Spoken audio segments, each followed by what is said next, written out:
இப்போ இந்த நடிகை உள்ளே வந்ததுக்கு பிறகு தான் இவங்க லைஃப்பில் ஒரு பெரிய விரிசல் ஏற்பட்டிருக்கு. அதுக்கு பிறகு கூட அவங்க தனித்தனியாக தான் இருந்திருக்கிறாங்க. ஒரு கட்டத்துக்கு மேலே நான் டிவோர்ஸ் பண்ணணுன்னே வீட்டை விட்டு வெளியில் போகணும் எல்லாத்தையும் அமைச்சிருக்காரு விஜய்.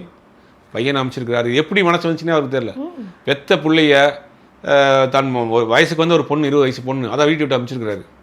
வயசுக்கு வந்த பையன் அவரை வீட்டை விட்டு அமைச்சிருக்காரு. கட்டிய மனைவி எல்லாத்தையும் டிவோர்ஸ் கிடைக்கணும் வீட்டு விட்டு வெளியில் போயிருங்க. நான் செய்கிற ஸ்டடிலாம் பார்த்துக்கிட்டு நீங்கள் ஓரமாக இருந்தால் இருங்க, இல்லாட்டி வீட்டு விட்டு வெளியில் போங்க அப்படின்னு கேட்குற ஒரு சேடிஸ்ட் மனநிலைங்கிறது பெரிய ஆச்சரியமாக இருக்குது. இப்போ வரக்கூடிய தகவல்லாம் இன்னும் கொஞ்சம் நாளில் சங்கீதாவே சில இன்டர்வியூஸ்லாம் கொடுக்க போகிறாங்க. அதுக்கு பேசிகிட்டு இருக்கிறாங்க.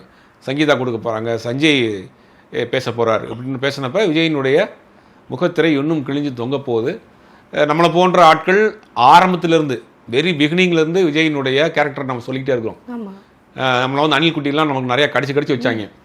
ஏன்னா விஜய் சினிமாவில் நமக்கு கொஞ்சம் இருந்ததுனால சினிமாவில் அவர் கூட ஒர்க் பண்ண ஆட்கள், அவரை வைத்து படம் எடுத்த தயாரிப்பாளர்கள், அவரை வைத்து இயக்கிய இயக்குநர்கள்லாம் நமக்கு ரொம்ப நெருக்கமாக இருந்தாலும் அவங்க சொன்ன பல தகவல்கள் கூட இருந்தவங்க, மேனேஜராக இருந்தவர், மன்ற தலைவராக இருந்த பலரும் நமக்கு நெருக்கமான நண்பர்களாக இருக்காங்க பல பேர்.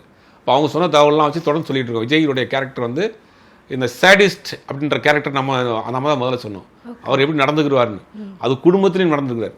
இப்படி ஒருவர் தான் தமிழ்நாட்டை மாற்ற போகிறேன், தமிழ்நாட்டில் இருக்கக்கூடிய பெண்களுக்கு நான் பாதுகாப்பு, இளைஞர்களுக்கு பாதுகாப்பு, இளைஞர்களுக்கு பாதுகாப்புன்னு உங்கள் மகனை விட்டுட்டீங்க, பெண்களுக்கு பாதுகாப்புன்னு உங்கள் 20 பொண்ணை விட்டுட்டீங்க, பெண்களுக்கு பாதுகாப்புன்னு கட்டிய மனையை விட்டுட்டீங்க. நீங்கள் எப்படி பெண்களுக்கு பாதுகாப்பு இருப்பீங்க?